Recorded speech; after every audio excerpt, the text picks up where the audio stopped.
sœurs dans le Christ, très bon dimanche de l'Avent à chacun et à tous. En ce deuxième dimanche de l'Avent, la première lecture et l'évangile semblent se concentrer autour de la figure de Jean le Baptiste. Et il fut le prophète envoyé par Dieu pour préparer le cœur de son peuple à l'accueil du Sauveur, afin de ne pas rater le moment précieux où Dieu nous visite. Et que nous dit essentiellement Jean le Baptiste? À quelle attitude fondamentale nous invite-t-il pour faire un bon accueil à Jésus le Sauveur? Il nous invite à l'humilité. C'est à cette humilité qu'il nous convie quand justement le prophète du Seigneur proclamait dans le désert: préparez le chemin du Seigneur, tracez droit dans les terres arides une route pour notre Dieu. Que tout ravin soit comblé, toute montagne et toute colline abaissée, que les escarpements se changent en plaine et les sommets en vallées larges. Alors se révélera la gloire du Seigneur, et toute tête de chair verra que la bouche du Seigneur a parlé. De cette humilité, Jean le Baptiste a été aussi un témoin, parce qu'en vérité, il se reconnaissait indigne d'être accepté comme serviteur, appelé à défaire les courroies des sandales de son maître et de son Seigneur. En fait, la naissance de Jésus-Christ n'a été possible que parce que Dieu s'est totalement abaissé. Et c'est en s'abaissant totalement que Dieu est devenu un homme comme nous, ayant vécu au milieu de nous. Ainsi, la condition de Jésus au milieu de nous est une condition de total abaissement et de totale humilité. Et il en a été ainsi toute sa vie durant. Et c'est parce qu'il en était même ainsi que cette humilité l'a conduit jusqu'à la passion de la croix, jusqu'à l'humiliation de la croix, sommet de l'humilité de Dieu. Ce qui veut donc dire que Jésus qui est venu nous révéler le visage du Père, qui est venu nous aimer comme jamais nous n'avons été aimés, qui est venu nous sauver en étant le seul à pouvoir nous sauver, c'est Jésus.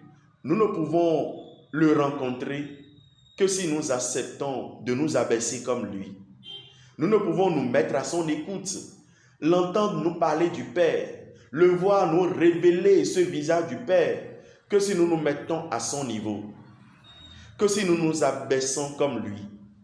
Ainsi, en sa personne, pour rencontrer l'amour du Père, il faut accepter de s'abaisser. Le Dieu a rencontré et en qui donc se trouve le salut de l'homme. C'est un Dieu vivant dans un total abaissement. Ainsi, pour le saisir, accueillir ses grâces et ses dons, il est incontournable de pouvoir être à sa hauteur. Sinon, en étant trop élevé pour lui, nous risquons de manquer de pouvoir bénéficier de qui il est et de ce qu'il a à nous donner.